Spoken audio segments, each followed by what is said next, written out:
Empecemos entonces. Ahí está la... Bienvenida, Lula.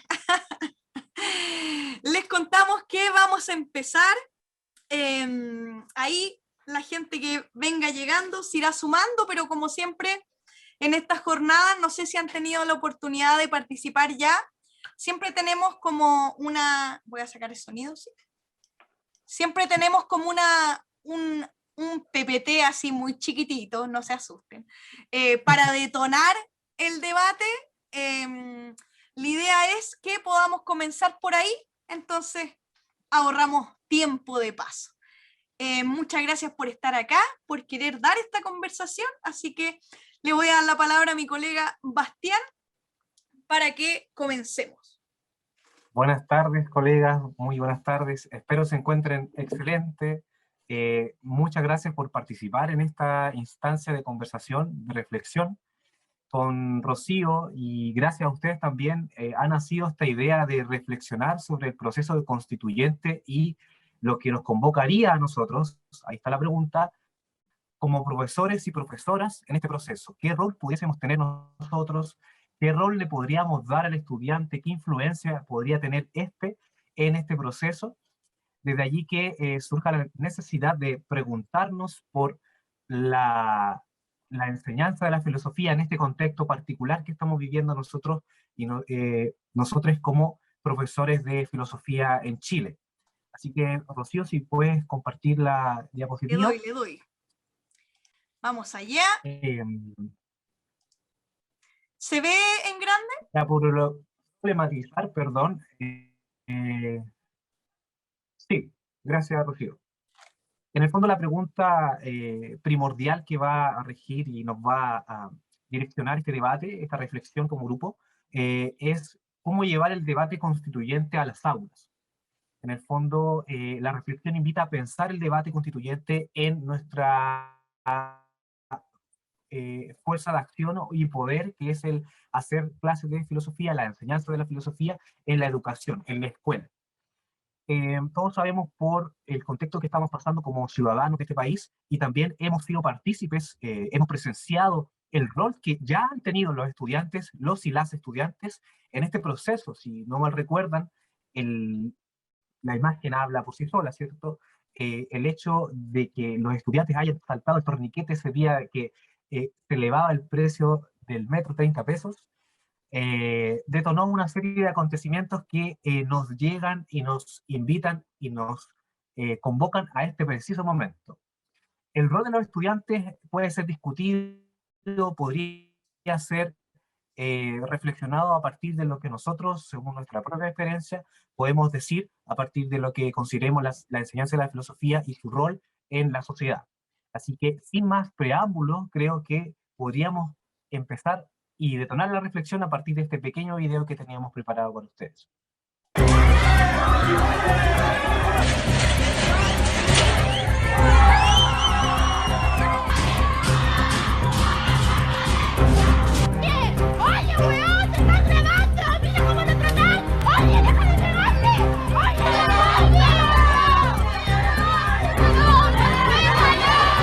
¡Voy a tirar una bomba! ¡Hay gente! ¡Me está cerrando atrás! ¡Maricón! ¡Esa hueá no se hace!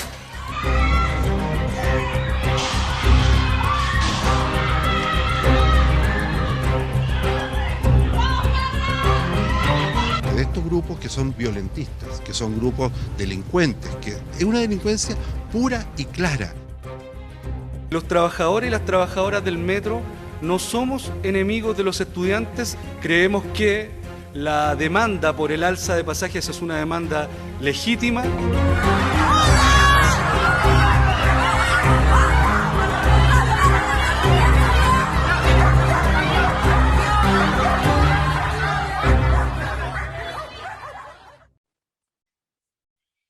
Bueno, ahí tenemos un video bastante breve, pero que igual nos trae como a colación, yo creo, muchas de las emociones que algunos de nosotras o nosotras o nosotros sentimos ese día cuando nos enteramos, ¿cierto?, en Valparaíso.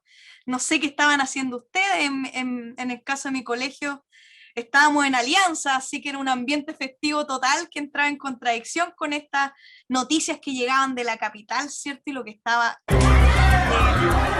que estaba sucediendo.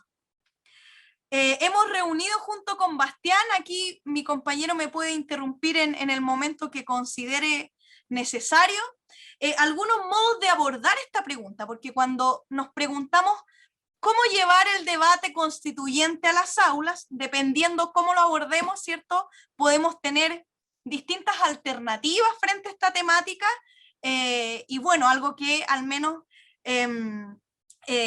trabajamos en el aula, o yo la verdad supongo que muchas intentamos trabajar en el aula, es enseñarles, ¿cierto?, a abordar las preguntas a las y los estudiantes. Entonces se nos ocurrieron al menos estos modos de cómo abordar este problema que planteamos para conversar el día de hoy. El primer modo sería cómo, ¿ya? Cómo en un sentido fuerte, cómo llevar el debate constituyente a las aulas, cómo en el sentido de con qué criterios, ¿ya? Por ejemplo, democráticamente, que además conecta con la conversación que nos había quedado pendiente, ¿cierto? Sobre si eso es posible, si es necesario o cómo tenemos que hacerlo. Entonces, un modo de contestar este problema sería fijando ciertos criterios bajo los cuales hacer posible ese debate. Hay otro que sería, le pusimos así como sugerencia en realidad, como desde el qué, ¿cierto? ¿Qué es lo que vamos a entender por este debate constituyente? ¿Nos vamos a referir solo a lo que va a estar pasando en la convención o realmente tenemos un entendimiento del debate constituyente que excede, por ejemplo, la convención? Tenemos otro modo de abordarlo que es problematizando, ¿cierto?, el rol de nuestra disciplina en este contexto, que podría ser cómo hacer filosofía en estos tiempos o desde la contingencia. Cómo hacer filosofía, que a veces nos parece, recuerdo que habían profesores de la universidad que me decían, no se puede hacer filosofía como en la contingencia porque la filosofía siempre llega tarde, es como algo que se hace como hacia el pasado. Entonces, ¿es posible hacer filosofía como desde la contingencia, desde lo emergente, o cómo hacerlo más bien? También podríamos preguntarnos eso y sería de interés al menos disciplinario. También tenemos la opción, ¿cierto?, que usualmente al menos personalmente de mis opciones preferidas, en lugar de responder a la pregunta está la opción de interpelar también a la pregunta, ¿ya? ¿Es posible llevar el debate constituyente a las aulas? Que es como una pregunta anterior. O más bien, también podríamos cuestionar, por ejemplo, ¿solo a las aulas? ¿Solo es algo que tiene que pasar dentro de la sala de clases? Y no me refiero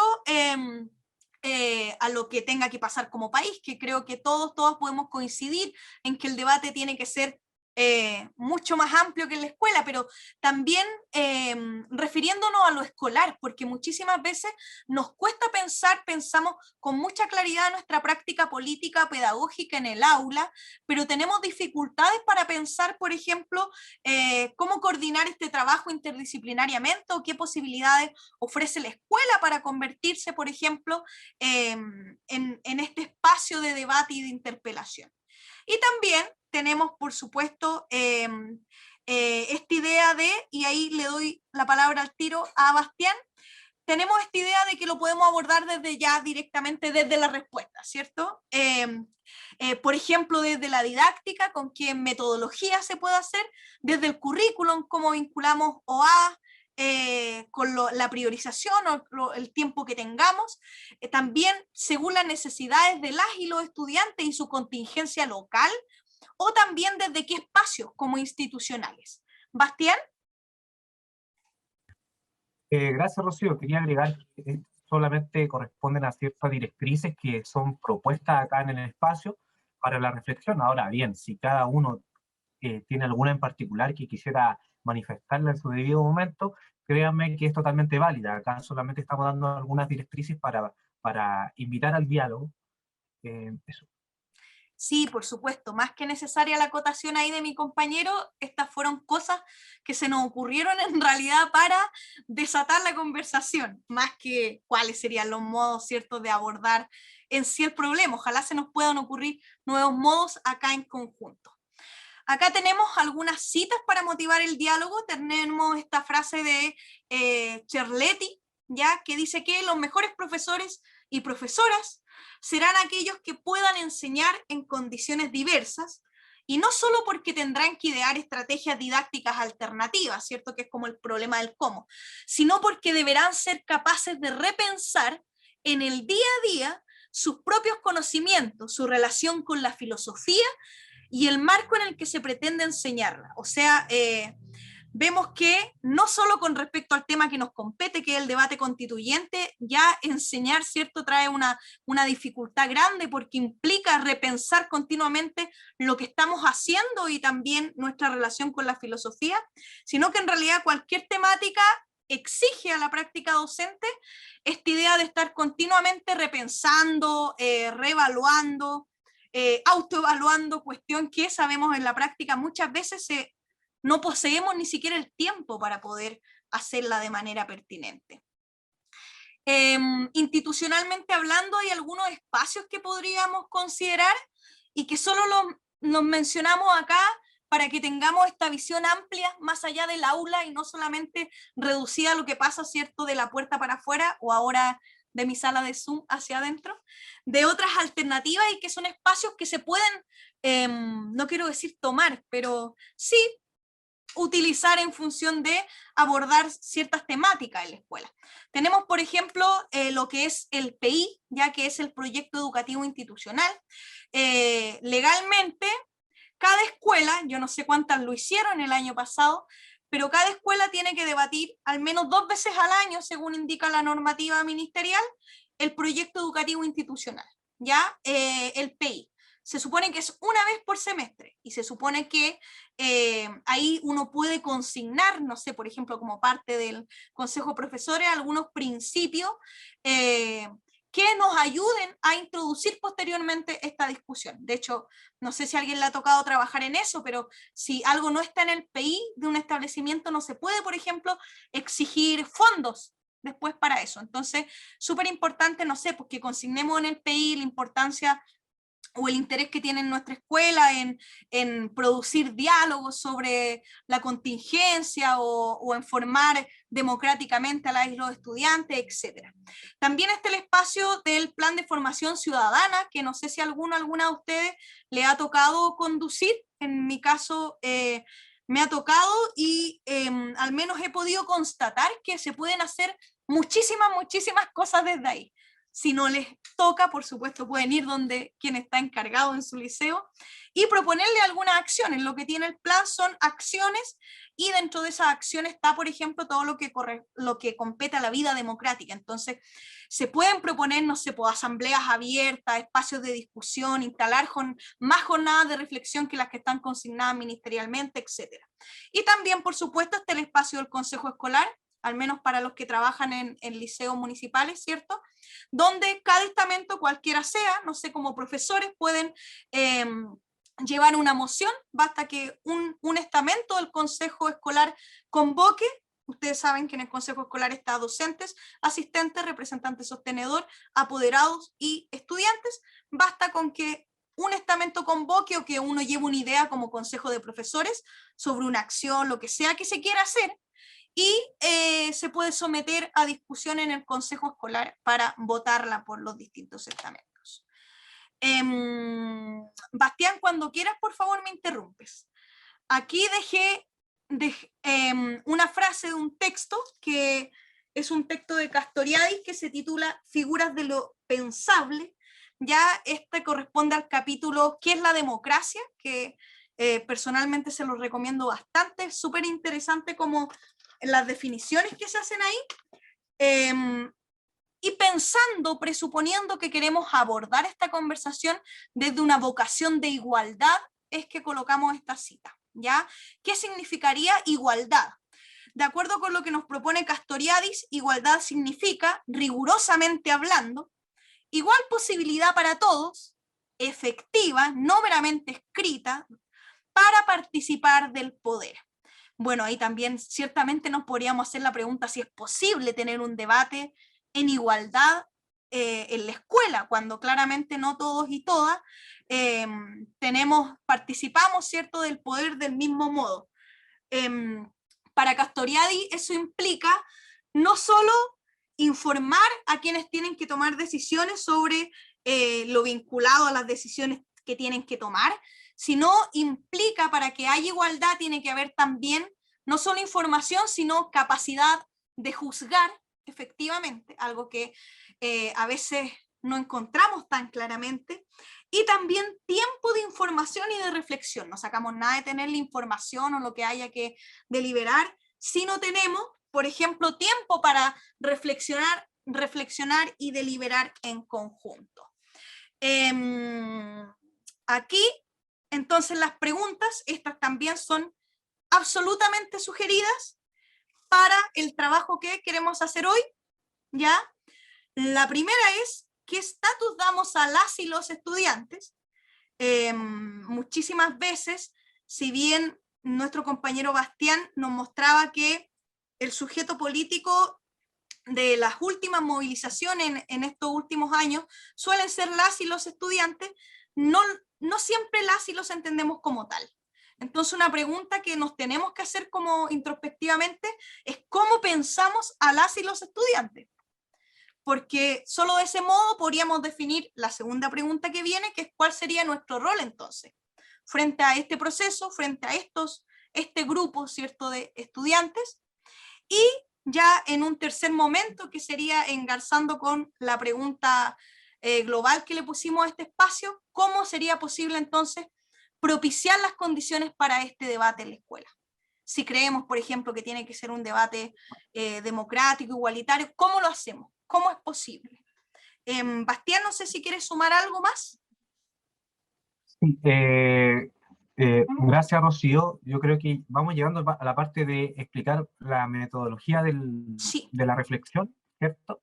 Exactamente. No sé si me permites, la propuesta está en ¿qué tal si nos dividimos en grupos? Entonces, sí, me parece perfecto. Démosle entonces, así vamos tomando las palabras o por chat o por o levantando la manito. O levantando la mano, claro. Exacto. Y les dejamos desde ya en el chat cuáles son las preguntas sugeridas que hicimos para abordar esta problemática que nos pusimos hoy. Pero por supuesto son completamente destruibles. Así que quien quiera comenzar puede comenzar. Yo quiero comenzar contando un poco la experiencia donde estoy trabajando, para dar pie, porque tengo una propuesta, analizando un poco las preguntas que habíamos propuesto y quizá algunas salidas posibles a la pregunta. Bueno, yo creo que el proceso constituyente sí se puede llevar a las aulas, en un sentido de reflexionar, ¿cierto?, sobre lo que se está discutiendo. En mi caso particular, yo hago clase acá en Cabildo, Quinta Región, provincia de Petorca, ¿cierto? Para los que todos sabemos, estamos pasando por una crisis hídrica y el famoso dilema no es sequía, es saqueo, se hace resonar en todo ámbito. Por lo tanto, yo creo que ese debate en particular, que va a ser parte, ¿cierto?, del debate constituyente, sí se podría abordar y sí se podría por lo menos concientizar desde la perspectiva de la enseñanza de la filosofía. Ahora, me surge a mí también la duda del cómo. ¿Cómo se podría hacer? Es ahí la gran pregunta. Porque ahí está lo difícil, ¿cierto? Ahí está la gran pregunta. Pienso primeramente que se tendría que exponer quizás el contexto en el que nos encontramos, quizás el mismo debate, traerlo a la clase y analizarlo, por ejemplo, en el momento que se esté debatiendo, quizás, o cuáles son los argumentos que se utilizan, los a favor, en contra, por dar ejemplo. Pero yo creo que es sumamente necesario que desde el aula se haga sentir, se haga notar qué es lo que está pasando en el sistema político y en el debate constitucional como tal. Creo que en ese ejercicio de hacer filosofía, el cómo queda implícito, ¿cierto? Ahí se podría pensar, y me queda a mí también como tarea, ese debate, esa práctica pedagógica de la filosofía podría servir para también, humildemente hablando, concientizar también a las familias. De repente pasa que el estudiante queda impactado y llega conversando a la casa qué es lo que vio en filosofía en el día. Y de repente pasa que el estudiante puede tener incluso un poquito más de tema de conversación en el momento, en el contexto en específico, y ahí, ¿cierto?, van surgiendo ciertas ideas que y me parece acorde a esta primera pregunta de llevar el proceso constituyente al aula.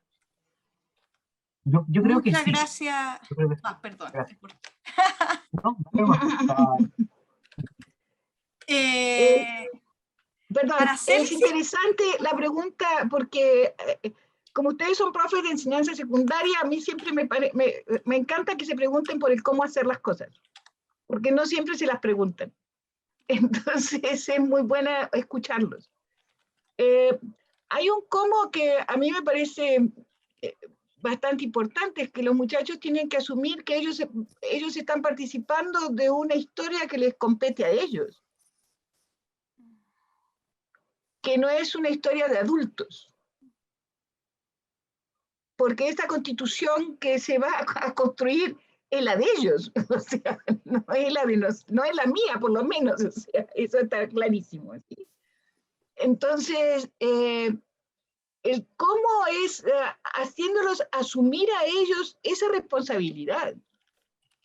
Que es muy importante que ellos se interesen porque es la vida de ellos la que está en juego, en realidad. Su forma posible de vivir, de poder tomar decisiones, de hacer lo que quieren, tiene que ver con la constitución en la que van a vivir. Porque la constitución parece siempre una cosa muy abstracta, no sé qué pasa a ustedes, pero en general a los muchachos esas vainas son unas cosas que vuelan por el aire, ¿sí? No es algo que los atañe a ellos directamente. Entonces, el cómo es agarrar la constitución de ahora, ¿sí? Es simplemente una sugerencia. Por favor, nunca se olviden que yo soy maestra de escuela, ¿sí? Entonces, yo me pego unos aterrizajes así violentos contra el piso, ¿ya? Entonces, es cómo tomar la constitución de ahora y buscar esos artículos que les impiden a ellos hacer lo que quieren. O sea, ¿por qué ellos no pueden elegir escuela, por ejemplo? Claro. ¿Por qué tienen que pagar por la escuela, por ejemplo? Y mostrar otros lugares donde no se paga por la escuela, donde la escuela es gratis. O sea, ¿por qué esta constitución hace que yo tenga que pagar? ¿Cómo hago para escribir una constitución donde no tenga que pagar? ¿Cuál es el gran artículo de la constitución que a mí me va a permitir no pagar mis estudios? Y eso tiene que ver con quién cobra los impuestos, quién paga impuestos, o sea, empiezan a ver esos trabajos para ustedes también, muchachos, qué pena decírselo, ¿sí? Pero eso es como poder ver las ramificaciones que tiene la estructura de la Constitución en un hecho tan simple, aparente, de la libertad, del derecho a la educación. Y eso hay que mostrárselo a ellos. Porque no es solo salir a gritar que queremos la universidad gratis, sino porque el Estado hoy en día tiene dificultades para que eso sea posible. Eso está en la Constitución. Entonces, eso acaba de ocurrírseme, ¿sí? Porque la imagen que yo tengo es que cuando yo fui al colegio, esto hace muchos años, ¿sí?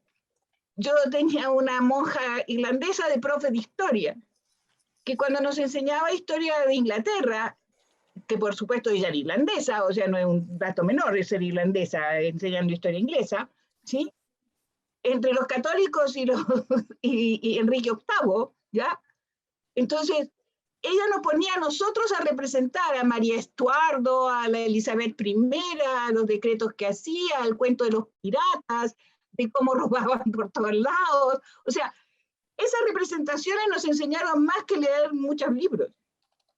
Entonces, esos juegos de la sala de clases son bien importantes. Y aún en el video en virtual se pueden hacer súper bien.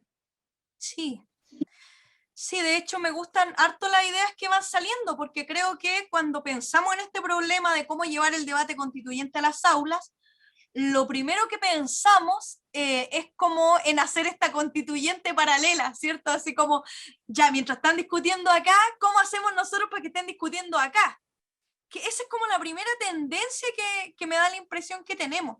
Sin embargo, no es la única alternativa, po. De acuerdo con lo que dice Araceli, yo siento que también otra alternativa para llevar este debate a las aulas es también cultivar la disposición, po, porque en realidad si los estudiantes no les hace sentido este debate, ¿por qué lo van a querer dar? Entonces, no, creo que hay como trabajos anteriores, ¿cierto?, a querer como entrar directamente a la misma discusión, aunque no sé si anteriores cronológicamente, yo creo que igual hay cosas que se pueden ir haciendo en conjunto. Y además se me ocurre un tercer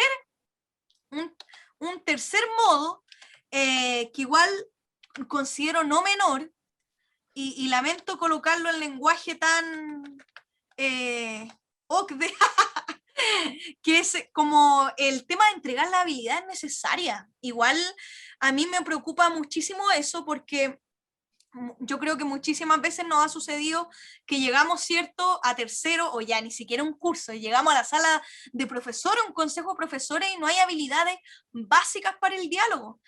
Hay una visión, no sé, pues súper negativa de la diferencia, del que piensa distinto. Entonces, ¿qué sacamos de propiciar un debate que no va a tener nada de dialógico? Entonces, creo que también tenemos como esa tarea.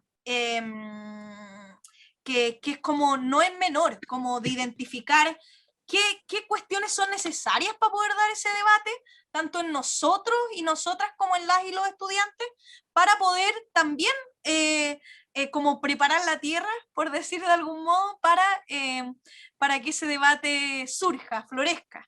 Y en esa línea creo que igual esta tarea de como esperanzar, que hablaba Freire, también como mostrar que otro mundo es posible, es más importante que nunca también, porque otro problema muy frecuente en las aulas, y no solo en las aulas, es como de la posmodernidad, el pesimismo absoluto, o sea, nada es posible, no, esto siempre ha sido así, nunca va a cambiar, prof. Entonces creo que ahí hay nudos que son igual importantes de abordar, y de que compartamos y visibilicemos también de qué han visto ustedes que podría obstruir también que llevemos este diálogo de modo propicio. Victoria tiene la manito arriba. Ya, ¿me escucho bien? Ya igual vamos a poner el video. A ver. Estoy desde mi teléfono, lo siento. Hola. Ya. Hola. Bueno, yo es primera vez que estoy en una reunión aquí, aunque siempre estoy pendiente de ReproFitch, de lo que suben y todo, pero estoy desde lejos. Bienvenida, Ya. colega. Gracias. ¿Sabe? Lo que quería agregar a todo lo que dicen, que algo que a mí siempre me hace ruido y que tiene que ver con, bueno, con hacer las lecturas de los contextos. O sea, porque al final hablamos de un ideal que tiene que ver con estudiantes dialógicos que se sienten interpelados y que participan desde su propia inquietud, pero yo siempre veo ese, bueno, al menos mi experiencia de profesora, yo solo he trabajado en colegio técnico, y entonces siento que siempre está esta dinámica, y en realidad todos los chicos y las chicas, de que antes de hacer ciertas cosas concretas, primero, para que existan esas ganas, hay que crearlas, y se crean en conjunto. Entonces, al menos si en la pregunta de que cuál es nuestro rol, yo siempre creo que uno es como una especie de guía, facilitador de herramientas. No tenemos las respuestas, pero sí somos eso, como facilitamos cierto, quizás potenciamos sus propias preguntas, eso, o sea, y eso también, como lo decía Araceli, tiene que haber un sentido de pertenencia, o sea, que a los chicos también les haga sentido, o sea, ¿por qué mis alumnos, que por ejemplo yo trabajo en un colegio de alta vulneración, ¿qué les va a preguntar a ellos la Constitución si primero tienen que estar lidiando como que si hay alimento en sus casas, si sus padres tienen trabajo, si se pueden conectar a la clase? Entonces, ¿qué le importa a ellos la Constitución? ¿Ya? O sea, primero, claro, hay que generar un sentido de pertenencia, que a ellos les haga sentido esta Constitución. Entonces, yo al menos no tengo que ver con el ramo de ciudadanía en el liceo, pero por ejemplo, en mi jefatura logré hablar un día y y discutir como el tema de que si ellos se daban cuenta que todo lo que ellos hacían sí tenía un factor político, y que todo lo que hacían o decisiones tenían que ver con esto, o también, no sé, cuando los convocamos a la primera, ¿cómo se llama esto? Donde están todos los alumnos de todo el liceo juntos. Había una asamblea general, como de todos los estudiantes. Ya, eso. Yo les decía como si ellos se daban cuenta que ese era el primer acto político que ellos estaban haciendo como en su vida, así conscientemente, les decía yo. Y como que claro, ellos como que nada, porque claro, están como tan ensimismados lidiando con su propia existencia, que ahí está, yo creo, como nuestra labor, pues, o sea, generar esa inquietud primero, antes de todo lo demás, siento yo. Entonces, a mí me parece complejo y siento que es un trabajo intensivo, y que claro que hay que generar esos espacios. A mí igual me pasa así, que yo igual veo a la escuela como algo, un lugar bien, sí, también lo veo muy negativamente. No me parece un buen lugar, al menos la construcción que ha tenido hasta ahora la escuela, que siento que todo lo que ocurre en la escuela, pero no tiene como... La escuela no es un lugar amable, siento yo, entonces siento que es súper complejo, pero ese es el punto, o sea, ¿cuál es nuestra labor, creo yo? Como, bueno, ahí está la didáctica, o sea, generar formas de que los chicos sienten esa inquietud primero, a la vez de que lidiamos con nuestros contextos pandémicos, o sea, Sí. eso, bueno, eso quería aportar o agregar, no sé. No, bacán, Victoria, creo que suma Muy muchos elementos al debate, efectivamente. También Sí. creo que la escuela tristemente es un lugar súper autoritario hoy día, po. Y hay que ver eso para ver cómo instalamos esto de modo pertinente. Está Yubitsa y luego Roberto.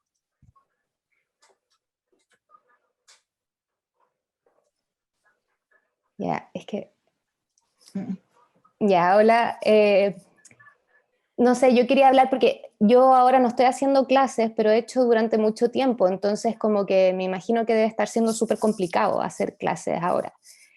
Y como que no creo que sea como la forma el ponerles la responsabilidad a los chicos. O sea, está claro que es una cosa que como que está pasando afuera, que están los adultos ahí complicados por todos lados, ¿cierto? Tratando de hacer las cosas y poniéndose de acuerdo, y quizás que de repente la manera es más bien poner el énfasis en lo difícil que es ponerse de acuerdo, ¿cierto? Y en cómo podemos hacer para que cuando pensamos diferente, igual podemos encontrar ciertos mecanismos para pensar alrededor de ciertas cosas. En el caso de nosotros los profesores de filosofía es difícil porque en general el currículum, ¿cierto?, que nos organiza es un currículum que abarca mucho tiempo, entonces que la idea es como poder tener espacio para ir reflexionando lentamente y quizás a partir de todo el año escolar, ir tomando cosas de lo que hablamos antes para poder reflexionar, entonces lo que pensaba antes ahora lo puedo cuestionar y lo puedo criticar, y entonces es muy difícil cuando todo está pasando vivencialmente al mismo tiempo, ¿cierto? Entonces como que yo creo que incluso no tiene que darse tan directo, porque, o sea, no es que uno tiene que poner el tema en el aula, es que el tema está en sus casas, el tema está en las radios todo el tiempo, en las noticias, en la calle, en todas partes, o sea, el tema está. Entonces, otros temas que uno vaya poniendo pueden ir sacando que los chicos se vayan cuestionando, y es difícil porque uno no encuentra tan fácilmente como las herramientas de repente, más encima que ahora sale nuevo programa de filosofía, ¿cierto? Uno tiene que afirmarse del currículum para poder ejercer su carrera docente, porque uno tiene que afirmarse de una estructura cultural, ¿cierto?, que organiza esto para poder hablar, ¿cierto? Entonces es difícil, me imagino que lo deben estar pasando complicado, entonces como que no sé, se me ocurre más bien partir como de cosas vivas de ellos, y a partir ahora, o sea, tienen el currículum, elijan temáticas que ustedes encuentren que pueden tener sentido y planteenla como, no tanto como el debate constitucional, sino que hablemos de esto, ¿cierto? Uno puede hablar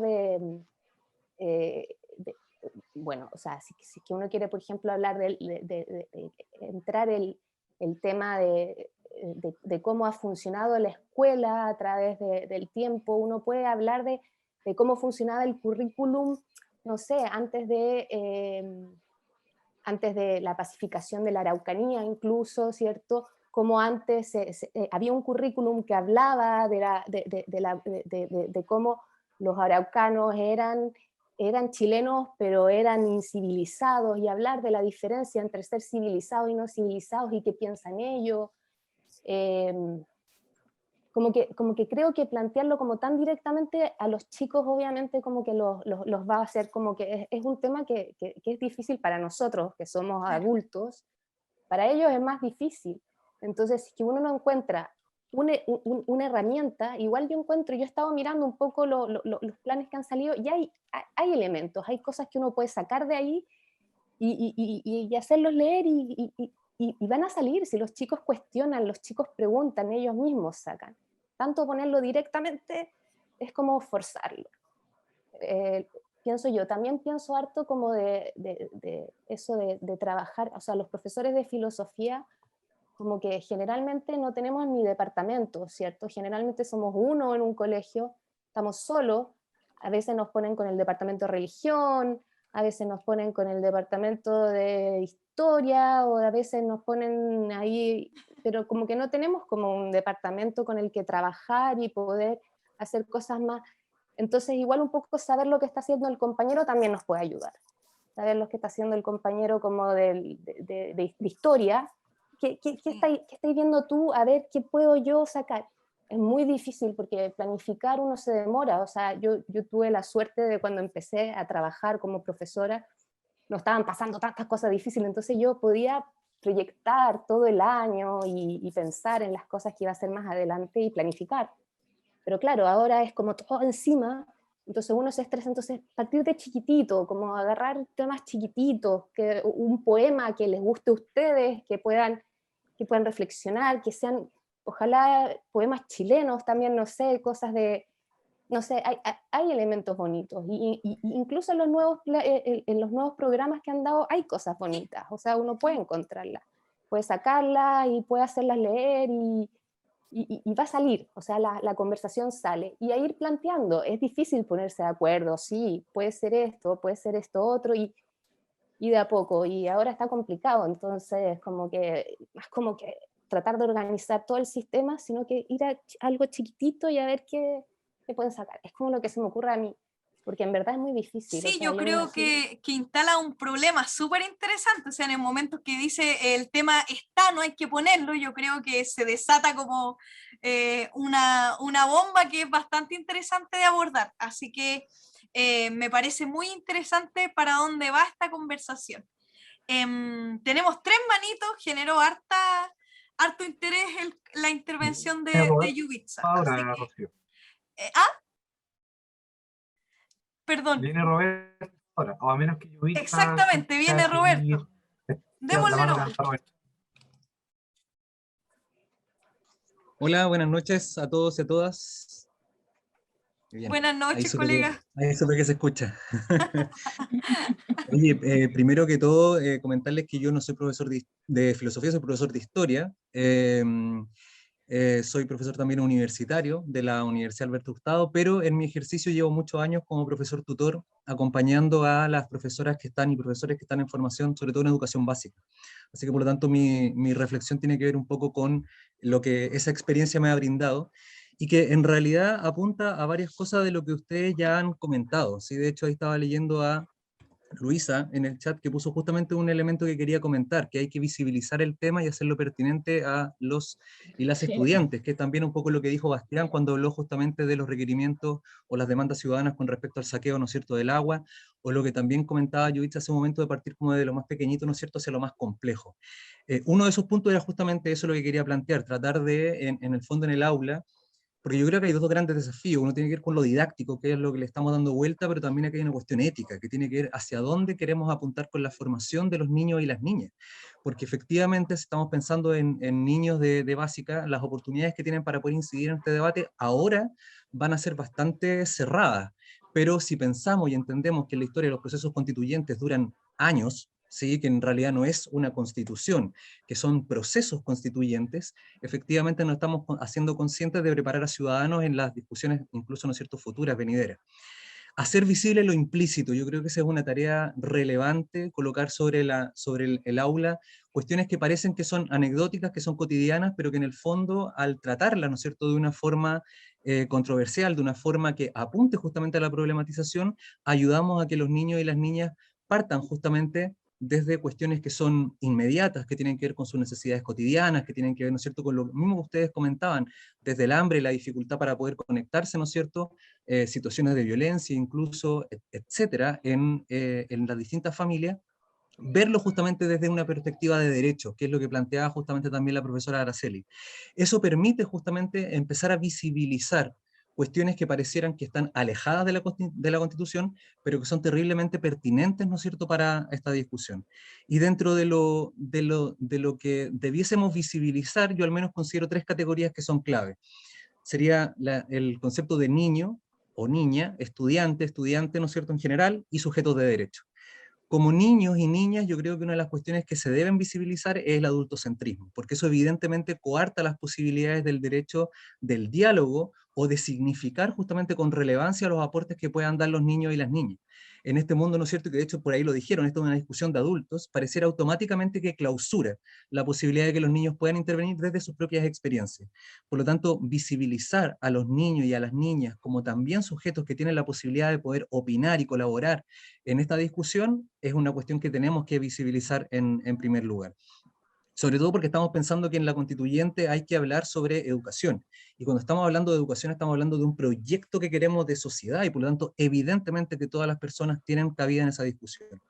Lo segundo, como estudiante, ¿no es cierto?, es entender de que los y las estudiantes, como ustedes muy bien lo dijeron, qué rol le damos nosotros a ellos y a ellas, son sujetos constructores de conocimiento. El conocimiento, ¿no es cierto?, no está sellado, no está envasado, sino que en la interacción, ¿no es cierto?, del aula es cuando se construye finalmente el conocimiento. Por lo tanto, darles un rol protagonista, prioritario en esa relación, convierte, ¿no es cierto?, este proceso también en una cuestión clave y también lo visibilizamos como protagonistas en este ejercicio. Y como sujetos de derecho, lo que decía un poco Yuvitsa cuando decía, bueno, la participación dentro del colegio, los centros de alumnos, son espacios donde se van constituyendo tanto la formación ciudadana como la participación política. Quizás algunos podrán decir allí, no sé, recuerdo al profesor Grés cuando habla de este concepto de prepolítico, pero en el fondo es política igual, es un proceso de politización, de conciencia de una posición, ¿no es cierto?, frente a un grupo. Como segundo punto, colocaría la idea de generar diálogo. Esta cuestión parece que es evidente, parece que es obvia, de hecho lo hemos dicho acá, hay que generar espacios, conversación, etc. Pero el diálogo está en gran medida subestimado. Nosotros lo que podemos ver es que en el mundo de los adultos y en el mundo, ¿no es cierto?, evidentemente de la clase política, el diálogo no es una cuestión que esté tan internalizada, o la misma conversación como un elemento de la interacción didáctica también está bastante dejado a un lado. Por lo tanto, tomarlo y transformarlo en una herramienta es clave. Y los docentes y las docentes tenemos un rol relevante allí. Saber conversar no es una cuestión innata, siendo que el lenguaje es propio de los seres humanos, pero escuchar al otro atentamente y no escucharse a uno mismo, que muchas veces ocurre, ¿no es cierto?, con los docentes, y eso lo refleja muy bien el profesor Humberto Maturana. Efectivamente, saber escuchar es parte de la conversación. Y aquí hay una cuestión que se debe aprender. Respetarse el uno al otro, reconocer al otro, ¿no es cierto?, para poder generar una verdadera instancia de diálogo. Y dentro de esa misma idea de instalar al diálogo y la conversación como una pieza clave de la interacción didáctica, un tercer elemento que también me gustaría comentar y que tiene que ver con Massimo Modonesi, que tiene que ver con trabajar con perspectivas controversiales. Tiene que trabajar con el hecho de tomar, lo mismo que decíamos inicialmente, tomar elementos del contexto, tomar cuestiones que podrían ser anecdóticas, cotidianas, y llevarlas, ¿no es cierto?, a un nivel de problematización, a un nivel de cuestionamiento, a un nivel donde se enfrenten puntos de vista. Aquí estrategias colaborativas como trabajos de foros o debates son pieza clave para la formación justamente de los y las niñas, para que se escuchen, para que levanten puntos de vista distintos y se genere justamente lo que nosotros pretendemos, que es aprender a escuchar en la diferencia, aprender a llegar a acuerdos, ¿no es cierto?, incluso cuando no hay acuerdos, valorar el disenso, que también, ¿no es cierto?, es clave en este ejercicio. contraponer los puntos, diría justamente yo, porque permite el respeto, permite la escucha activa, permite el reconocimiento y la valoración del otro. Y como último punto, ya con esto guardo silencio, y que tiene que ver con mi área, desde la historia, lo que nosotros podemos hacer y lo que tratamos justamente de hacer es mostrar justamente estos contextos constituyentes para hacer a los y las estudiantes conscientes del presente, hacerles conscientes del momento histórico, ¿no es cierto?, en el que estamos viviendo, y que se han presentado 4 momentos, grandes procesos constituyentes en la historia de Chile, donde no hubo una participación ciudadana, y esta es la oportunidad, ¿no es cierto?, de poder ser parte de esa discusión en cualquier nivel, en cualquier esfera, y para eso justamente la orientación de nosotros va a ser clave para tomar conciencia de esas posiciones. Eso es. Muchísimas gracias, Roberto. Muy interesante tener no solo tu perspectiva desde otros espacios, sino además creo que entregaste un montón de elementos para seguir atizando este fogón. Muy sureña mi intervención. Bastián, luego estoy yo, luego estará Celi. Sí, lo que pasa es que tengo un pequeño problema, me acaba de pasar algo y quería decir algo, pero con lo que dijo Roberto, con lo que habían dicho antes, como que no sé qué decir ahora. Como, pero dígalo, plantea el con... conflicto por último. Pucha, se me cayó. ¿Aló, aló? Es importante escucharlo, colega. Te escuchamos, Bastián. Anote, Bastián, yo por eso tengo papelitos aquí, pues. No, es que parece que cree que se le cayó, pero yo lo veo aún. No sé sí, si... yo lo veo también, pero no se le escucha, no se mueve, está fijo. Congelado, sí, exactamente. Sí, quedó congelado. Lula tiene razón. A ver, lo voy a poner en la sala espera y lo voy a tratar de volver De recuperar. De recuperar. Ahí lo voy a admitir, a ver si... ahí está entrando de nuevo. Bastián, ahora te escuchamos. Dale. O apaga tu cámara para asegurar que... de conexión. Tiene malo el internet. Evidentemente, ¿cierto? Sí. Apaga la cámara si te escuchamos mejor. Para que no se te caiga. Ya. A ver, parece que por ahí sí. Sí, no sé, ahí sí. Dele nomás. que esté el internet malo. Miren, te estaba justamente diciendo que con lo que dijo Roberto, quedé así como en blanco, por decirlo. Te decíamos que lo dijera igual, así que adelante. No, es que en verdad, Roberto me dio hartos puntos sumamente interesantes. Agradecer al colega de historia que nos aporta desde su experiencia, de verdad, muchas gracias. Y también, obviamente, a Yubitsa y Victoria, que también estuvieron comentando, ¿no? En realidad quisiera más que agregar a todo lo que han dicho, ¿cierto? Para que no se transformó esto en una bomba de conocimiento y reflexión, me gustaría rescatar algo que dijeron a propósito de lo que uno podría construir a partir de lo que está haciendo el colega o la colega. Que precisamente en mi liceo se está haciendo educación ciudadana y también ciencias para la ciudadanía. Fíjense, como dos cosas que es como que se complementan. Y yo no tuve la oportunidad de conversar con mi colega sobre qué, a principio de año, ¿cierto? ¿Qué iba a hacer ella al principio, a este primer trimestre? Y después revisando más o menos, porque también soy profesor jefe, de qué estaban haciendo con los niños, y me di cuenta que estaban viendo todo este tema de la Constitución, definiendo algunos conceptos del Estado, el poder político, etc. Entonces, ciertamente ahí hay una tarea también que pudiésemos intentar como profesores o profesoras, el tratar de vincularse con la colega para ver posibilidades de acción, en este caso, a propósito de lo que estamos haciendo. Bien, agregar, a ver si ahora me puedo ver, ahora sí, agregar que también importante lo que señalaba la primera Victoria, si no mal recuerdo, con el tema de aterrizar un poco, estaba la colega recién, sí, ya. El aterrizaje a ese decía yo, esa delgada línea entre lo que le importa al estudiante y lo que no está ni ahí. Tratar de resolver ese dilema de que uno le pueda dar un rollo en una clase y él literalmente te pesque, ahí también está el desafío, porque de repente pasa que uno quisiera llegar con un tremendo debate constituyente y en realidad el cabro está viendo si tiene o no para comer, pongámonos en ese caso.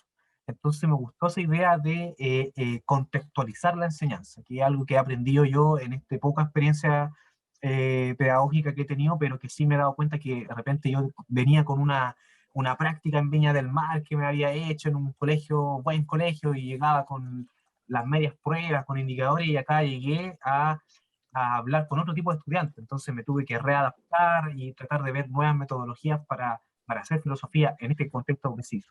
Así que gracias a todos por sus intervenciones y créanme que estoy anotando todo lo que están diciendo, así que también estoy robando la idea. Muchas gracias. Espero no darme. Muchas gracias, Bastián. Bueno, tengo la manito yo, ahí viene Araceli, luego no hay más manitos por si quieren ir levantando desde ya. Ya tengo varias preguntas, tengo muchas cosas en la cabeza porque hubieron muchas palabras y todas muy interesantes.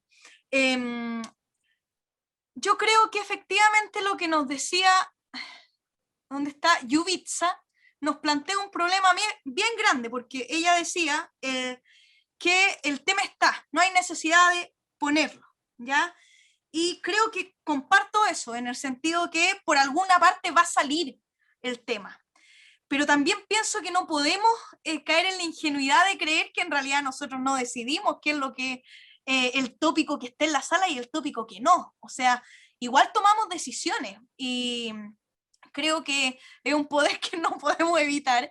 Y efectivamente esas decisiones dicen, bueno, vamos a hablar de esto y vamos a hablar de esto otro. Claro que eso puede tener modificaciones, pero igual creo que en esas decisiones uno naturalmente, ¿cierto? Le da tiempo a una cosa o privilegia otra cosa. Entonces creo que efectivamente el tema está, quizás va a salir, va a reventar por alguna parte, pero creo que hacer este ejercicio de planificarlo transparenta eso y nos permite también contar con eso, que es una verdad como medianamente evidente que va a estar ese tema en boga, para también planificar y poder adaptar nuestra asignatura en función de eso, y también pensando no solo en ahora, ni en la evaluación, ni en qué vamos a hacer.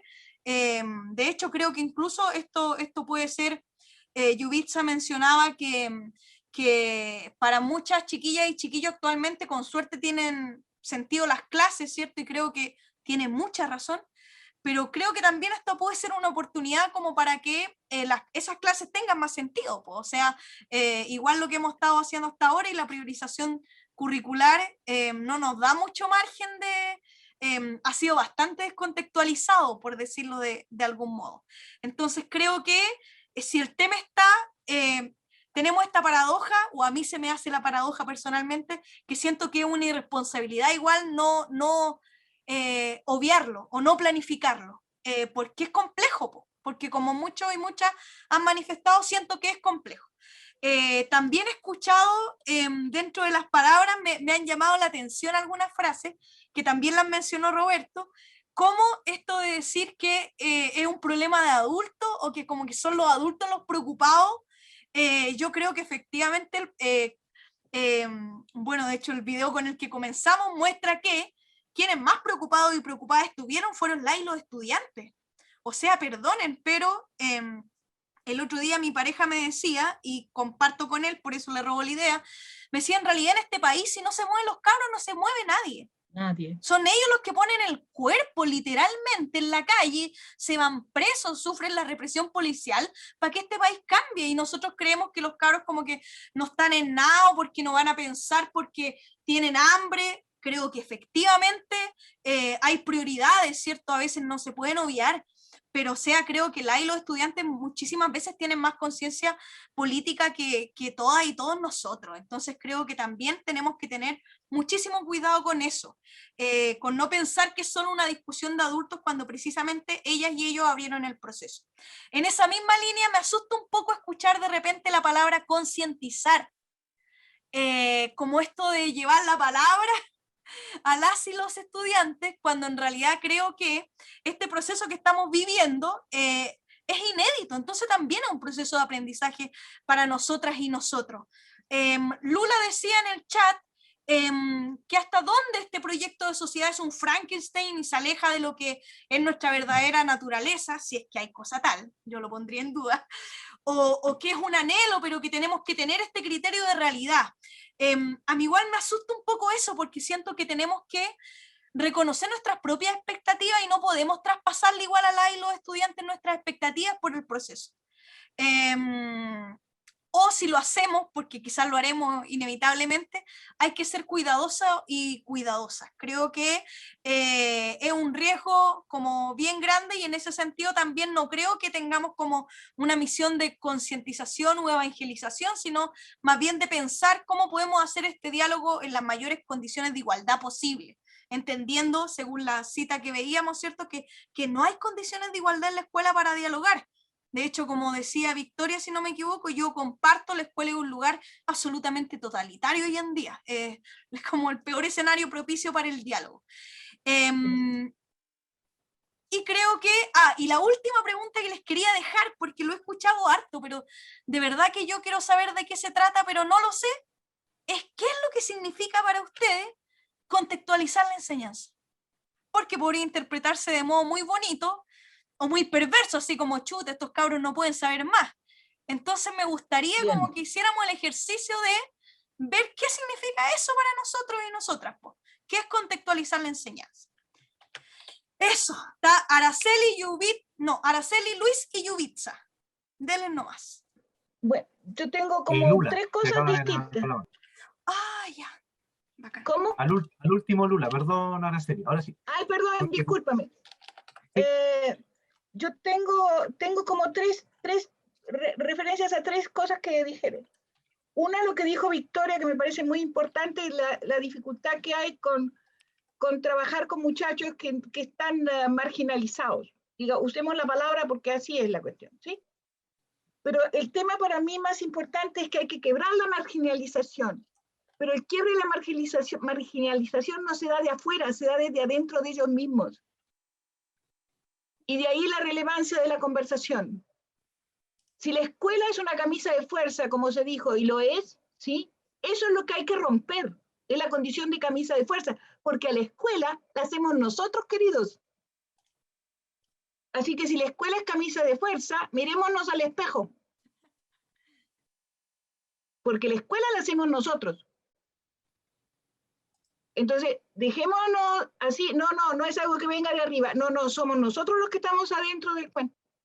Entonces hay que mirar con mucho cuidado. El otro tema que me parece bien importante es que hay que dar una imagen de qué diablos es una constitución, ¿sí? Los muchachos tienen que entender qué es una constitución. Y a mí se me ocurrió una imagen que a lo mejor puede ser por esta historia de ser maestra de escuela, que la constitución en un país es como los alambrados que le ponen a las vacas para que no se escapen de las parcelas, ¿ya? Seguimos con las metáforas sureñas. Seguimos con las metáforas sureñas, ¿sí? Porque, y para ustedes, esas alambradas se llama el currículum, ¿sí? Porque todos están preocupados porque cómo, no, si las alambradas se pueden quebrar también, pues se pueden romper, ¿sí? Si hasta las vacas las pasan por arriba, ¿sí?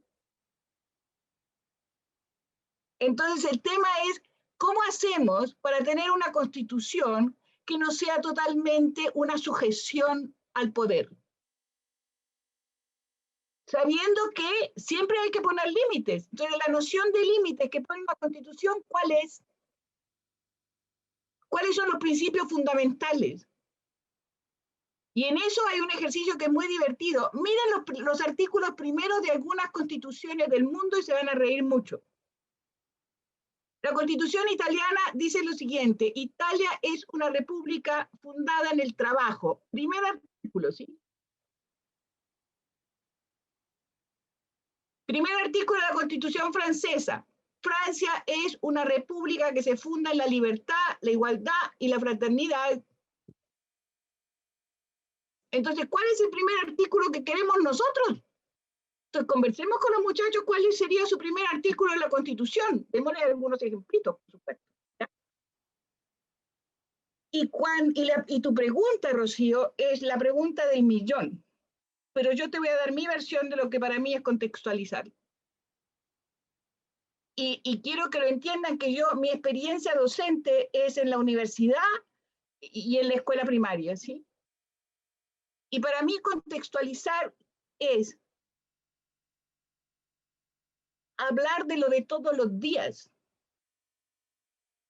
Porque en ese hablar de lo de todos los días están los conocimientos fundamentales que nosotros tenemos que transmitir. Entonces nosotros no podemos traer del aire, ¿sí?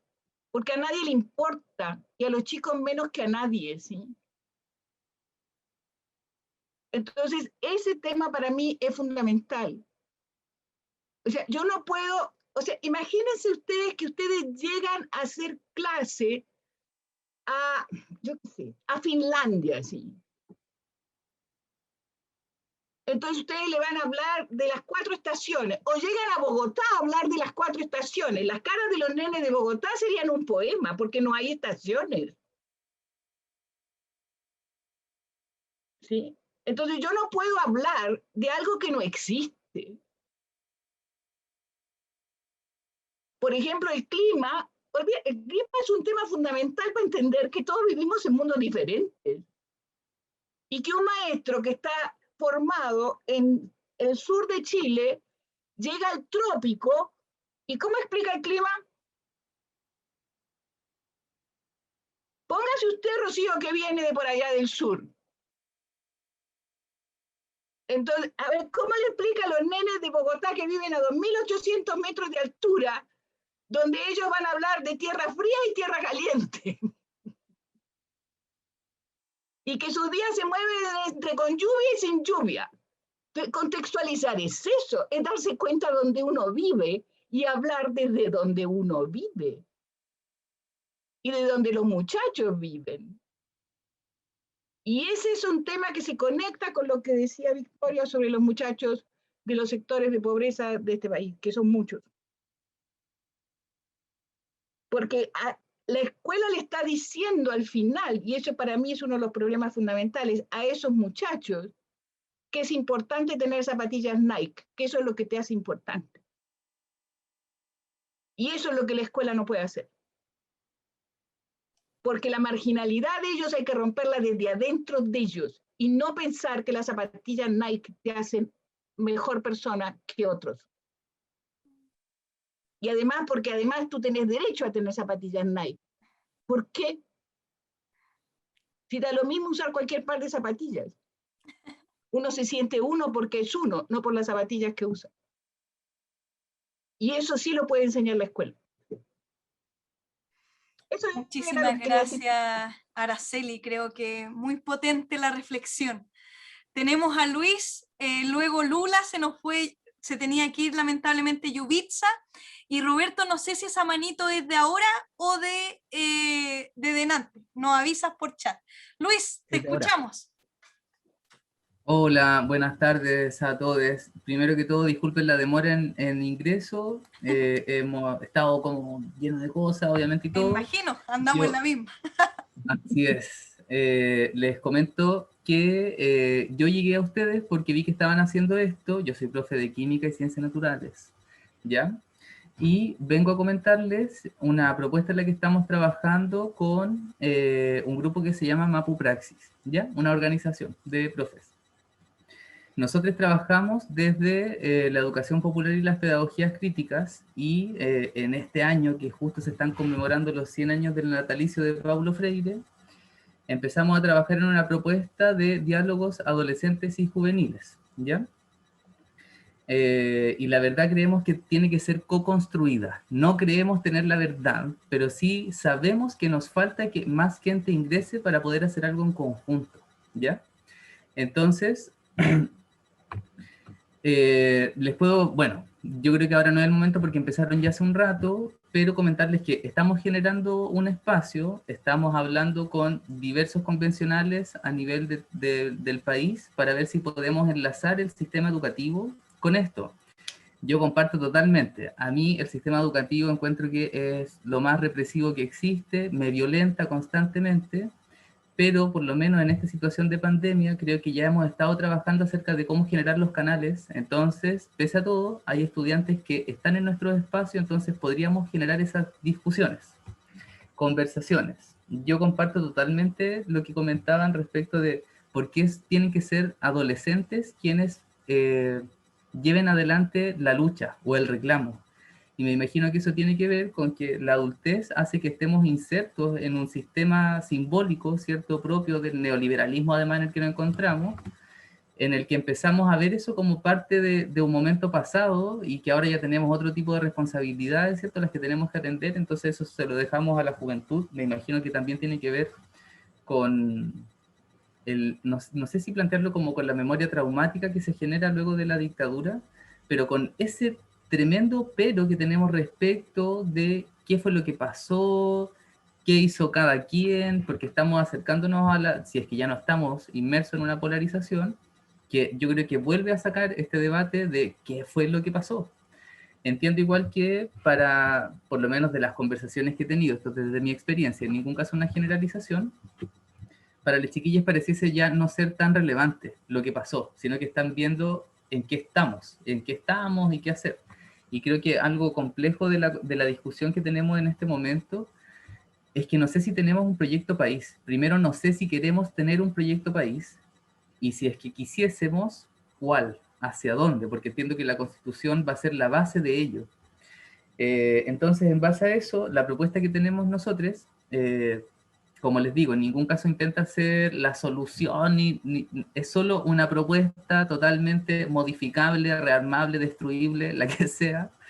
Hemos trabajado nosotros en aprendizaje basado en juego, entonces vemos en el juego una capacidad de poder acercarnos a la construcción simbólica de la realidad que tienen las chiquillas.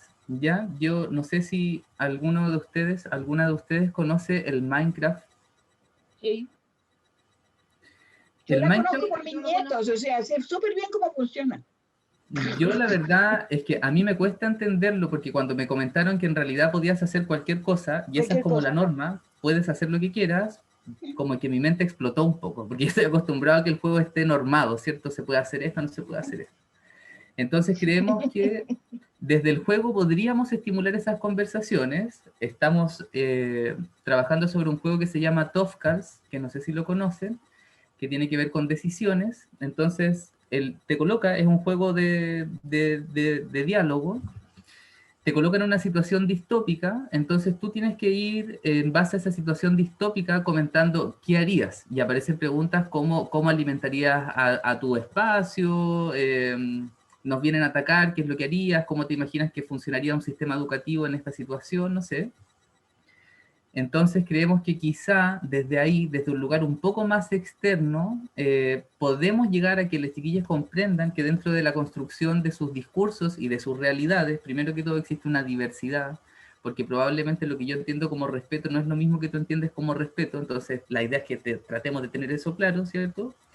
Y que entonces, ¿qué es lo que queremos tratar de que haya en común? Yo creo que no necesariamente, y lo hemos pensado así, apelando directamente a demandas, que yo no dudo que las chiquillas las tengan súper claras, pero sí entiendo que quizá la Constitución no va a ser el nuevo cuerpo legal, sino que va a ser el sustento del nuevo cuerpo legal.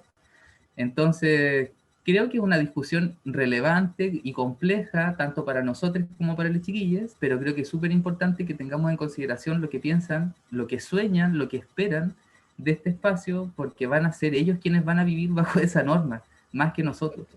Entonces, eso, yo creo que nuestra invitación como Mapupraxis y yo como Luis Gallardo es a que tratemos de generar en conjunto algo que nos pueda ayudar a articular, ¿cierto?, esto, y obviamente, no sé desde dónde lo ven ustedes, pero nosotros lo vemos desde lo contrahegemónico, desde lo decolonial, ¿cierto?, desmarcándonos un poco de cómo ha sido esto, con la complejidad de hacerlo desde el colegio.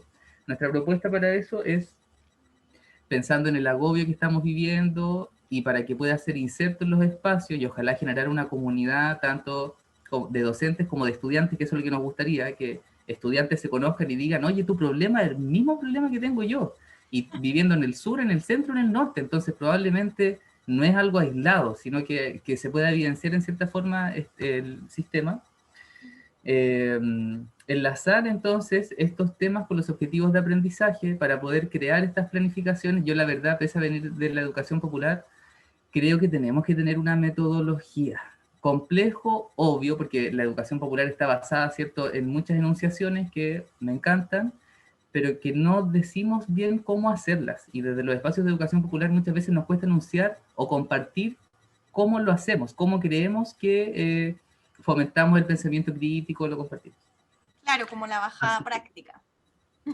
Claro, porque nuestra intención es también ojalá quitarle un poco de pega a profe, decirle, mira, puedes elegirlo, porque además creemos que esto es enlazable con todo, entonces no necesariamente van a ser objetivos de aprendizaje de historia o de plan de formación ciudadana o de filosofía, sino que también desde ciencia, de matemáticas, de arte, como que puedes llegar a este tipo de temas, descomprimimos un poco la carga, le pasamos las planes al profe, obviamente si quiere contextualizarlas, y ahí ese contextualizar me llamó mucho la atención, y claro, yo creo que contextualizar tiene que ver con compartir el sistema simbólico, de la construcción de la realidad de la persona.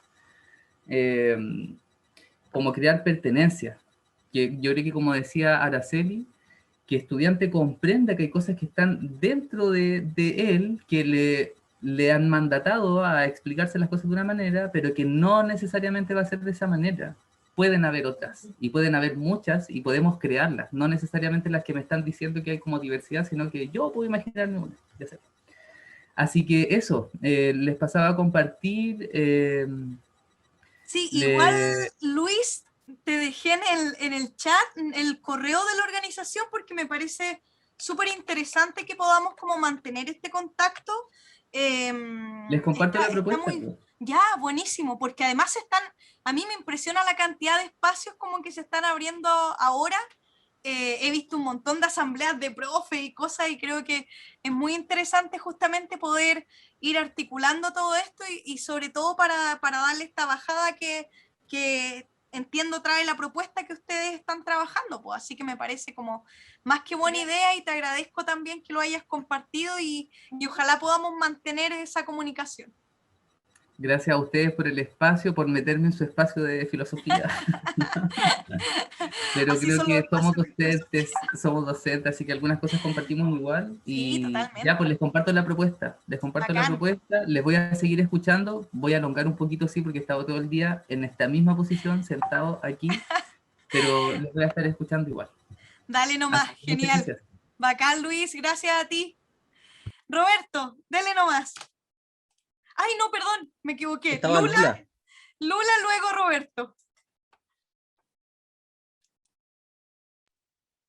Ay, bueno, hola, ¿cómo están? Es relativamente corto, no voy a extenderme, no me quiero extender mucho, la verdad, porque ya se han dicho varias cosas, no sé si me escuchan bien, ¿sí? Perfecto. No hay maltrato animal en mi casa, la gata es mañosa, nada más por si acaso escuchan los ñau, desgarradores, está comida, está todo, ¿ya?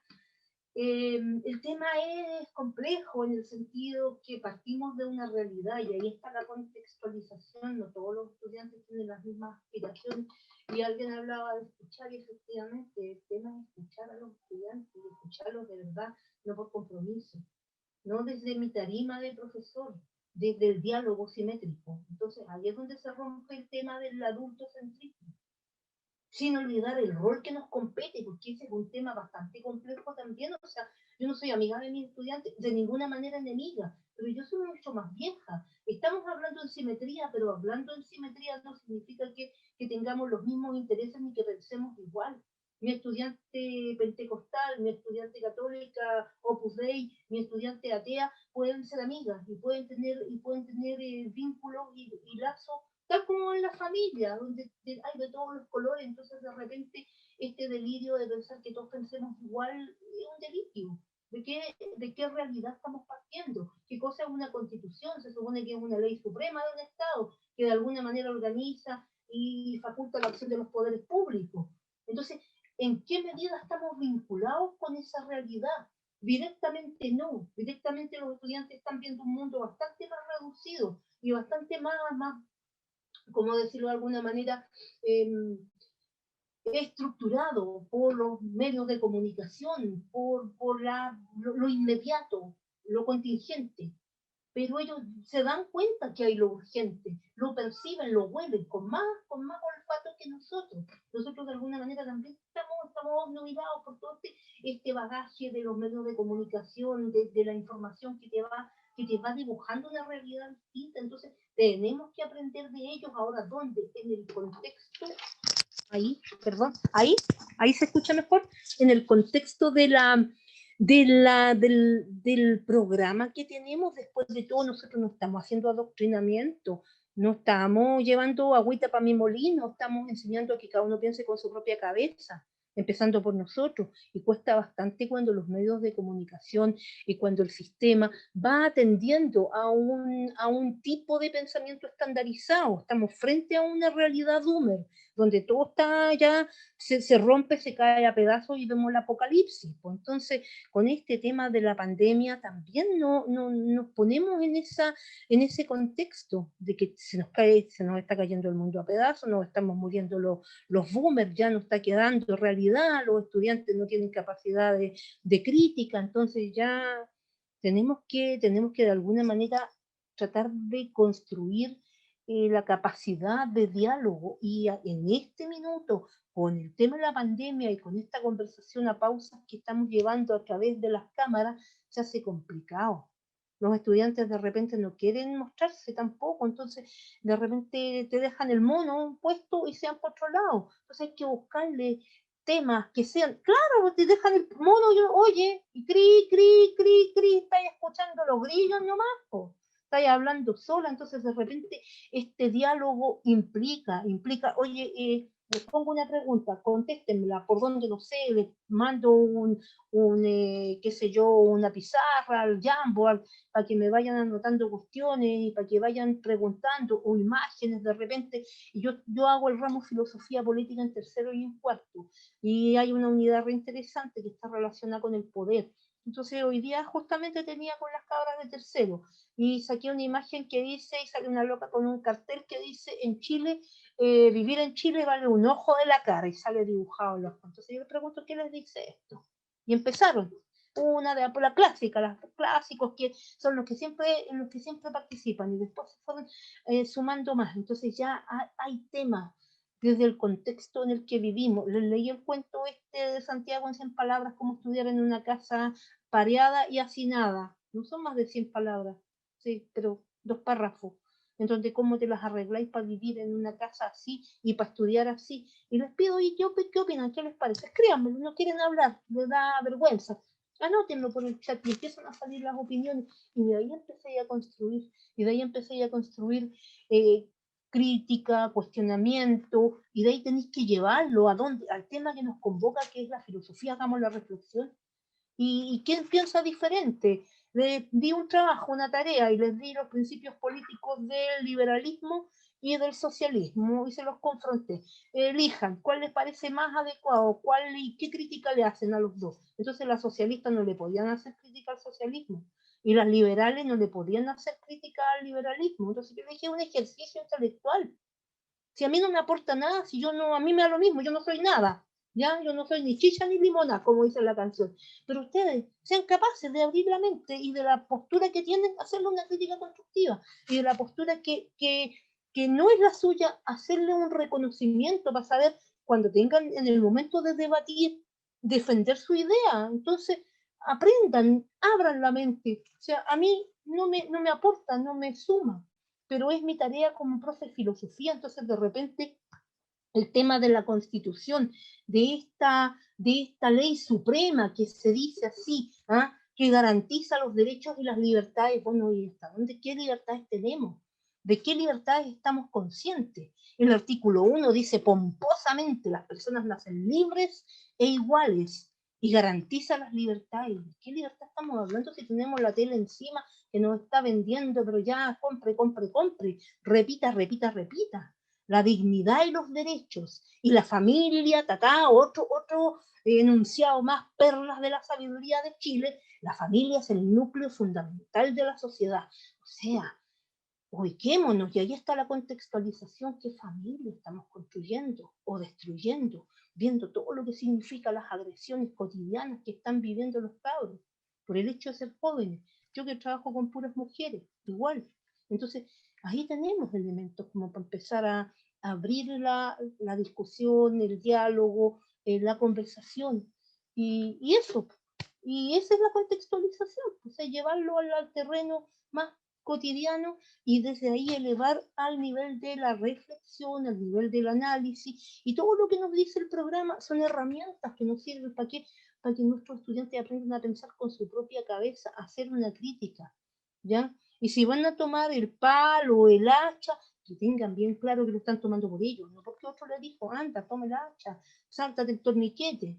Lo dice porque tengo motivo, porque tengo justificaciones y porque me lo creo. Pero no porque estoy ahí con la cabecita lavada, porque la profe me contó la fantasía y yo agarré papa, ¿no?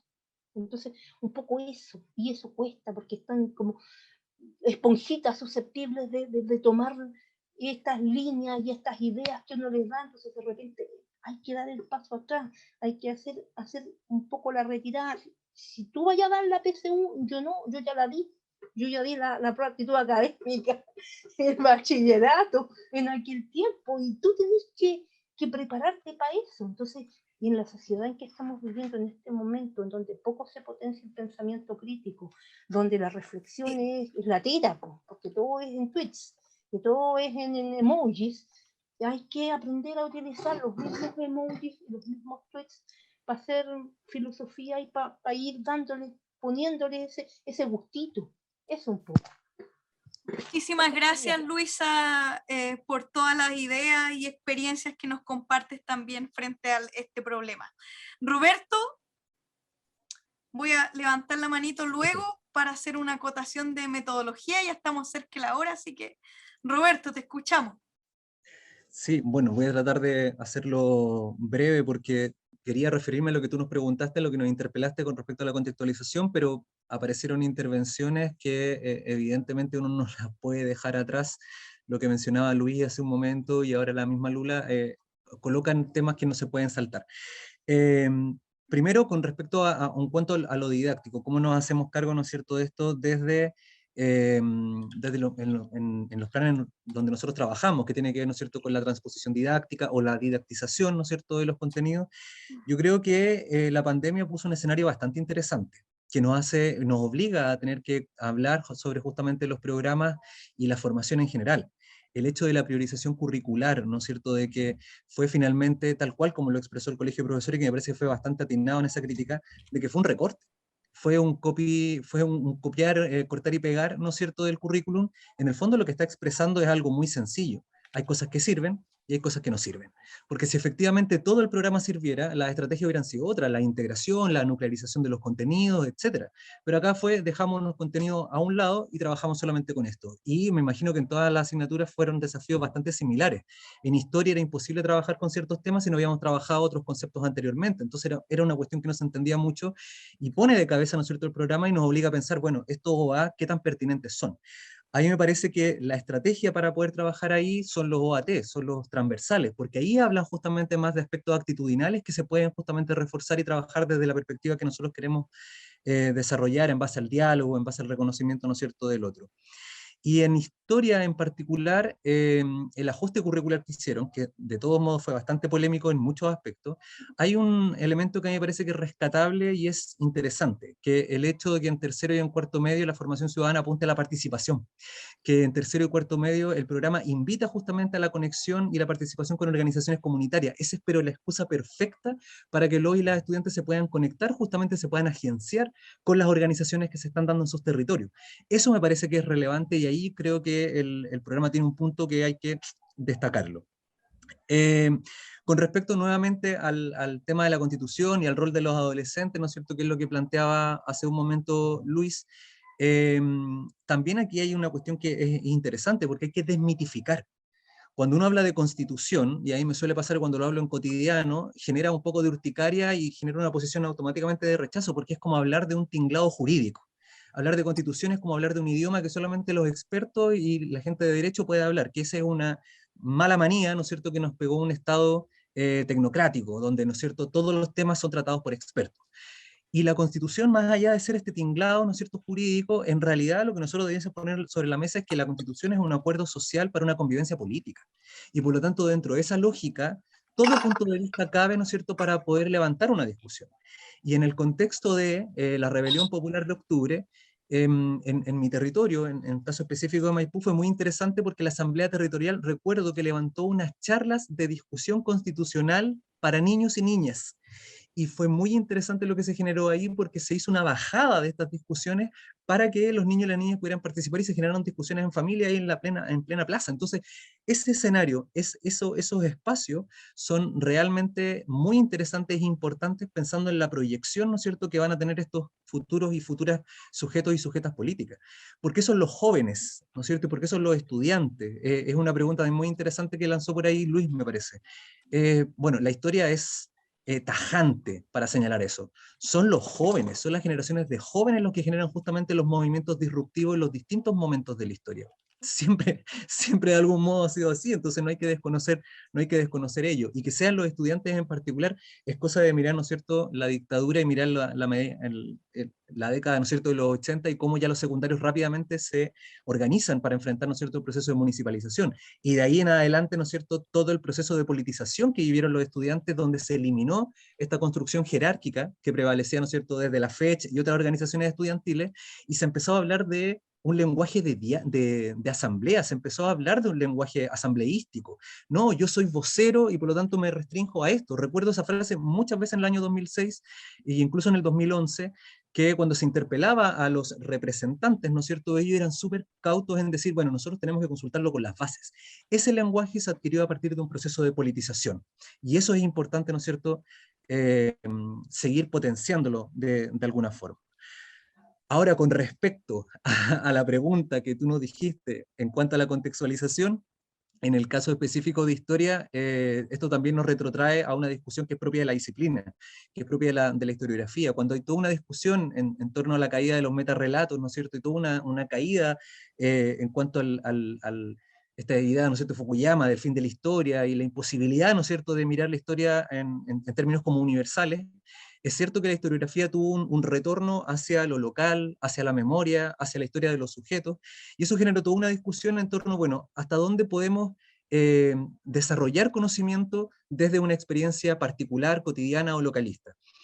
Y eso tiene que ver un poco con la contextualización. Nuestros estudiantes saben mucho, conocen mucho, viven mucho de su entorno. Por lo tanto, el ejercicio de nosotros es hacer esa conexión entre lo que ellos están viviendo con lo estructural.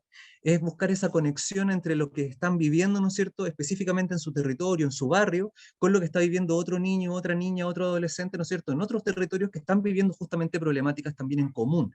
Cuando uno hace esa conexión desde la experiencia cotidiana y lo lleva justamente a un plano mayor, es cuando uno empieza a generar, ¿no es cierto?, una contextualización más profunda. Y esa es tarea, evidentemente, de los docentes y las docentes. No les podemos exigir a los estudiantes que hagan esas conexiones.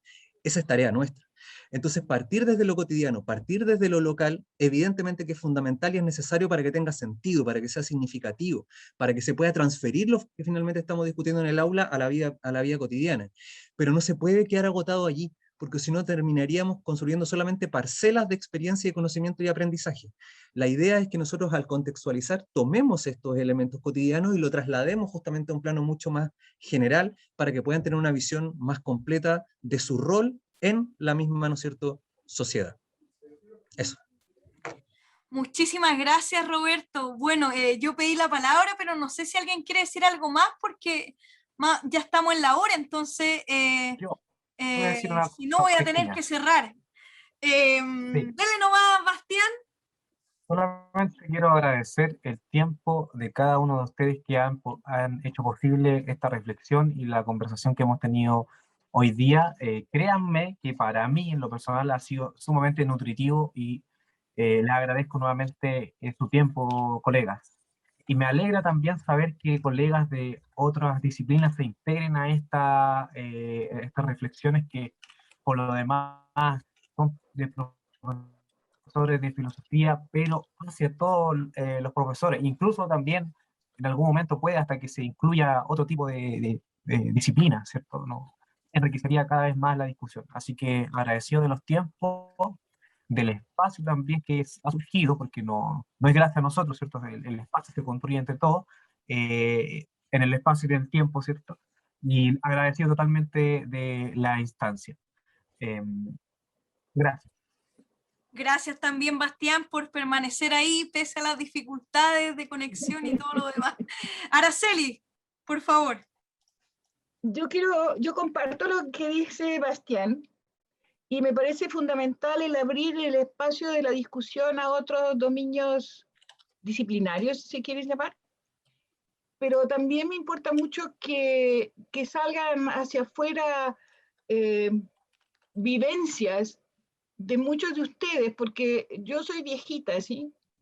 Entonces, yo viví contextos distintos que los de ustedes. O sea, muchos de ustedes no habían nacido cuando yo me tuve que ir del Uruguay, por ejemplo. O sea, ni siquiera pensar que habían, ¿sí? Porque son mucho más chiquitos. Entonces, y por eso me importa mucho escucharlos, porque yo aprendo mucho de ustedes, mucho. Entonces, es importante que además se combinen con los otros grupos. Por ejemplo, lo que contó Luis y demás, a mí me parece muy relevante, y además porque yo creo que de aquello que dice Luis yo tengo cuestionamientos, que no se los voy a hacer ahora, pero en algún momento puede ser que nos encontramos para que yo le cuente qué es lo que yo pienso de la pedagogía crítica, por ejemplo. Entonces, siendo como soy una vieja que se ha dedicado toda la vida a esas cosas, a esas vainas, ¿ya? Entonces, y también hay toda una cantidad de pequeñas cosas que son muy importantes de poner arriba de la mesa en este momento, en este país, y que no pueden solo mirarse el ombligo los chilenos, por favor. Por favor, no vuelvan a repetir la historia, ¿sí? De la ínsula que limita a un lado el Océano Pacífico y del otro lado la cordillera, por favor. Hay que aprender a ir más allá de la cordillera y más allá del Océano Pacífico. Porque en el mundo pasan muchas cosas que tienen que ver con lo que nos pasa a nosotros todos los días. Y esa es una de las cosas que yo más resiento de vivir aquí en Chile, ¿sí? Yo vivo colgada de otros espacios del mundo. Por ejemplo, ustedes se pueden reír, pero yo leo todas las mañanas el New York Times y Le Monde y el Guardian. Son mis 3 diarios favoritos para saber qué es lo que pasa. Porque aquí yo nunca me entero de lo que pasa en el mundo, por favor. ¿Sí? Y lo que pasa en África y lo que pasa en Medio Oriente, todos está aquí también, pues. Entonces, eso es algo que alguna vez puede ser que se entienda que tiene que estar, como decía Lula, en el mundo de todos los días de los muchachos que van a la escuela y van al colegio. No puede ser que solo los privilegiados que van a colegios de colonias extranjeras tengan una idea de lo que pasa en el mundo y los otros no.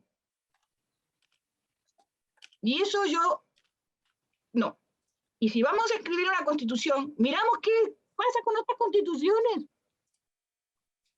Hubo mucha gente que hizo constituciones. Antes, después, van a seguir haciendo. ¿Alguno de ustedes sabe cómo se hizo la constitución colombiana, por ejemplo? Para no salir del vecindario, digamos. Solo del vecindario. Yo estaba escribiendo en el chat. Entonces, por favor. Entonces, yo creo que hay mucho por hacer, y ojalá que no sea la última, Rocío, sino que, porque creo que en la enseñanza de los principios de la ciudadanía corre mucha agua bajo el puente. Eso nomás. Sí, yo igual comparto, bueno, antes de cualquier cosa, comparto también lo que decía mi compañero Bastián. Efectivamente, agradecerle a todos y a todas por su tiempo. Es muy difícil, sobre todo ha sido difícil sostener estos espacios de reflexión en un contexto en el cual parece que todo el sistema esté estructurado para que no sea posible, pero aún así habemos algunas persistentes en generar estos espacios. Creo que lo que decía Roberto es muy, muy, muy importante. Nos han hecho creer que la Constitución es un problema meramente técnico, cuando es un problema esencialmente político. Eso se refleja también en los resultados de las elecciones, con tanto abogado, abogada, pero no es menor también que haya tanto docente. Entonces, creo que es muy importante también en esta tarea de educar, no solo pensar qué pueden, qué quieren las y los estudiantes, sino también hacer una especie de ejercicio de introspección. Y esto lo digo como a título personal. Yo creo que es muy difícil no pasar las propias expectativas, las propias ideas, por eso creo que lo más claro es transparentarlo y decir, miren, esto pienso yo, o qué creen ustedes, pero problematicémoslo, porque si no, en realidad se hace igual, pero de modo inconsciente. Y creo que no solo las y los estudiantes están condicionados por lo social, por los medios de comunicación, creo que también, o sea, por favor, claramente en un país en el cual ni siquiera tenemos el derecho a la comunicación consagrado, y solo los grandes poderes hegemónicos tienen el derecho a comunicar y posicionar candidatos, candidatas donde quieran, efectivamente esta tarea de hacer ese análisis y de no creer que, como decía Luis, ¿cierto? Ay, la sabemos todas y aquí vamos con la solución, que esto es lo mejor que se nos ocurrió. Es una tarea súper necesaria, sobre todo frente a este proceso. Me queda la duda de cómo hacer esta docencia de emergencia, que pareciera ser que requiere tanta velocidad, cuando parece que no estábamos tan acostumbradas a eso. Yubitsa decía en un comienzo, pucha, yo antes como que ordenaba mi año y todo genial. A mí nunca me ha pasado, yo creo que quizás de práctica nomás, porque llevo muy poquito en el sistema, quizás hubiera llegado algún día a eso. Pero ¿cómo hacemos esta pedagogía que tenga lugar también para lo emergente? Creo que es un desafío grande, entendiendo que por supuesto es una pedagogía que no se hace solo ni sola. Así que eso, agradecerle a todos y todas, un abrazo grande y seguimos en contacto ahí para cualquier cosa que se venga, nos comunicamos, que estén muy bien y eso, hasta el próximo conversatorio. Muchísimas gracias, colegas. Descansen. Gracias, mil gracias. Chao, chao. Gracias, mil. Gracias a todos y a Un todas que abrazo, pasaron. que estén muy bien. Chao. Chao, chao. Chao.